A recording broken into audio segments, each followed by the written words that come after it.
so the kingdom of Jerusalem is now conquered, or as the Christians see it, reconquered, and it's under Christian Latin Crusader rule. And now a new problem poses itself. Okay, they've created this enclave, and it's safe, it's secure because it's a kingdom.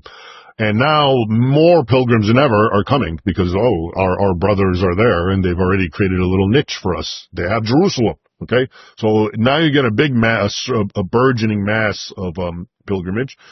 But guess what? All around these kingdoms are still Muslims, all of them smarting from what just happened.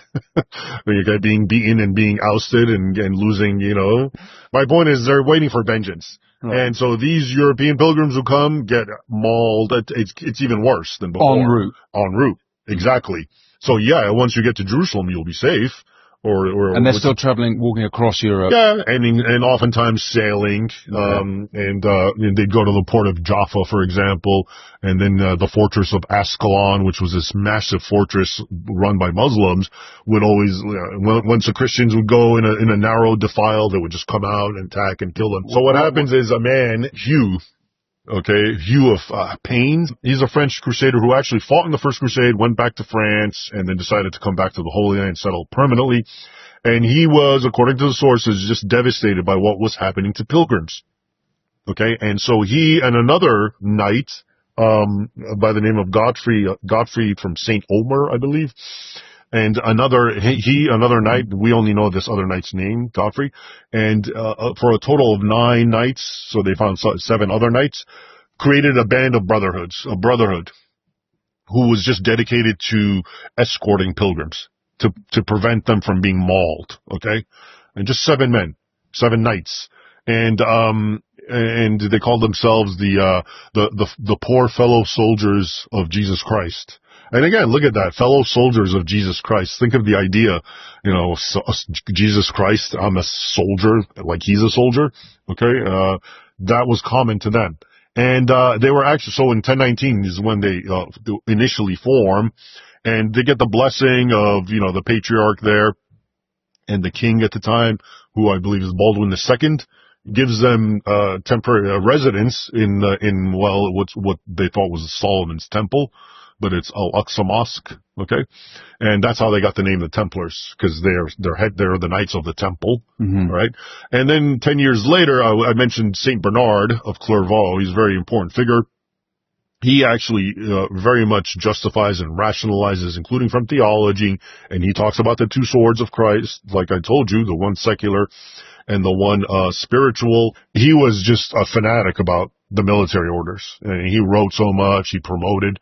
He wrote I quote it extensively in my book. It's called The New Knighthood, and where he talks about enough of knights fighting for gain and worldliness. It's time for them to be monks and to be warriors of God. Okay, and he long treatises that he writes. All of this 10 years later, after 1119 and 1129. At a council of Troyes, they become formalized, and they get as an order, and they become history's first military order. So there were all kinds of Christian orders up until then. This was the first actual military order, which was a new thing. Okay, yeah. Okay. And it got the Pope's blessing and so forth, and their attire was to wear white, which was symbolic of their purity, because they're trying to live pious Christian lives as monks. And a few years later, they also got the Red Cross as a badge, meaning their willingness to be martyred on behalf of Christendom, on behalf of Christ, on behalf of Christians. It's associated now with, St. George, and because of some sort of conflation, but it really starts with the Knights of the Temple. Okay. And anyway, so that's the rise of the Knights of the Temple, and what was it for? Because, okay, we've already conquered Jerusalem, but the war is still raging. We're still surrounded by enemies. Their primary purpose in the beginning was just to protect pilgrims, but very soon they essentially morphed into doing that, but also being a elite commando force dedicated to fighting Islam. And I think the logic became, if we want to protect Christians, well, then we are in de facto war with Islam, because Muslims are always going to attack. So in other words, it became oftentimes, let's preempt this. instead of waiting until Christians get attacked, or then we would. So whenever there would be a war in this early era, and a Crusader king would go to war against this or that Muslim leader, they would be right at the front. Okay, the Al-Aqsa Mosque and the dome, the golden, the dome on the rock. Remember, these were built specifically in a way to look down at the Holy Sepulchre. Those particular buildings were built by a caliph in the late 8th century, I want to say. And the inscriptions around them are all hostile, especially to Christianity. So around the Dome of the Rock, which is right adjacent from Al-Aqsa Mosque, it has all the Quran verses which say, God does not have a son, God is not one of three, and infidels are they who say God is, infidels are they who say Jesus is. Anyway, so my point is, in as much as it was important to Muslims, that region, it was also seen, it was created in a way as a sort of superiority to Christianity, which it had supplanted. So it was doubly offensive that it was now retaken by Christians in that sense. Okay. Well, right from the beginning, you had, counties and principalities and kingdoms, the kingdom of Jerusalem being the most notable. But they worked together. They weren't like enemies. It's because they were conquered in piecemeal. Right. So like I said, Edessa was the very first one, I think in maybe 1098, and it was by Baldwin the First, and then Antioch was taken by Bohemond, okay, and then finally the rest of the Crusaders took Jerusalem, and Godfrey was elected the first, the protector as it was, and then other kingdoms, Muslim regions fell and someone else took them. So they all worked together, but they were their own independently ruled. They all had it was still feudalism. Feudalism had moved to the Middle East. What happened after the council that I mentioned in 1129, where they became formalized, is the Templars' popularity exploded all throughout Europe. And they got tons of donations. This is, the whole, myth that they're so rich, which is true. They were very rich because they got so much in donations by lots and lots of Europeans they were very inspired by this particular military, the only military order. So they got donations, lands, money, and so that would explain what's also happening as distant as England, from the Holy Land. And what they would do is they would create preceptories or commanderies all around. So that temple in London or England you're talking about, that's what it was, where they would have basically bases all throughout Europe, to raise money and to raise recruits and to train them and to send them to the Holy Land. So it was like a continuous supply. Okay. And they also had them on the routes, to the Holy Land as well. Mm-hmm. And it's probably good right now to actually bring in the Hospitallers. So they're, as I always say, they're older and newer. So the hospital had existed, and this is another interesting story. It goes back to, this goes back to the times of Charlemagne and Harun al-Rashid, the Abbasid Caliphate, who are said to have good relations, and because actually, according to Charlemagne's biographer, the only reason Charlemagne wanted to be so friendly with Muslim leaders was so he can lessen the yoke on the Christian subjects of these Muslim leaders.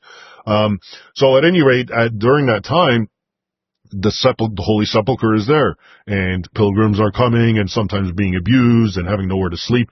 So a small hospice formed that Harun al-Rashid permitted, and that Charlemagne had funded. Okay, it was basically a hospice, meaning Christians come, you can serve them, you refresh them, give them a place to sleep. Not a hospital, but a hospice. Okay, even though it's called hospital.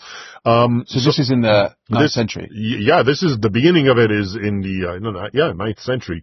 And then, with the vicissitudes of time and the rise of the Turks, it disappears for a while.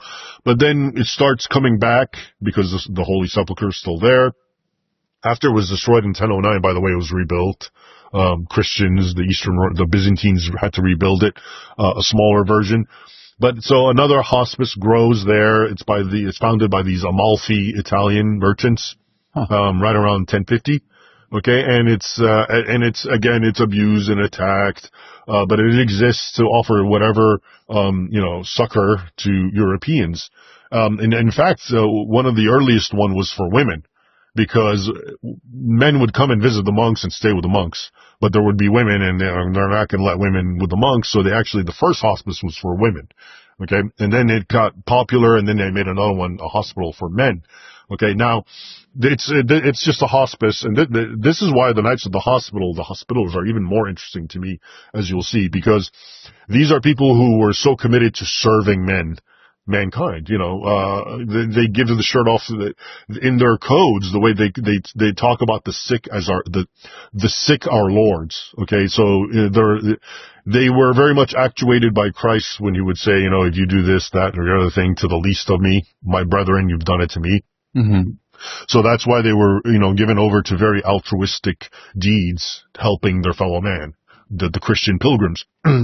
So they would do all that, and go through the violence here and there, outbursts by the Seljuks and whatnot, and then finally, when the First Crusade comes, in 1099, so now it's in Jerusalem. And the man who's, he's called Blessed Gerard, okay? He was the head abbot of the hospital, and supposedly, they kept him, the Muslims, they kicked all the Christians out when the siege began, when the Crusaders came, as possible fifth column. The Muslims kicked all the Christians out, but they kept him because he was good enough to help serve anyone. In the hospice, he would serve Muslims and Jews and whoever, so he wouldn't discriminate. Anyway, they kept him there, and he becomes the kind of the founder, the name remembered with the hospital. And then, so they conquer it, the Christians, the Crusaders, and now the hospital starts to grow, alright? But then before long, what happens is right around the time of the Templars, another shift starts happening in the hospital, where they realize that, why are we just sitting by doing nothing and waiting for Christian pilgrims to get mauled, and then we have to take care of them and try to heal them and try to bring them back to some semblance of life? Why don't we go on the offensive to prevent it from happening?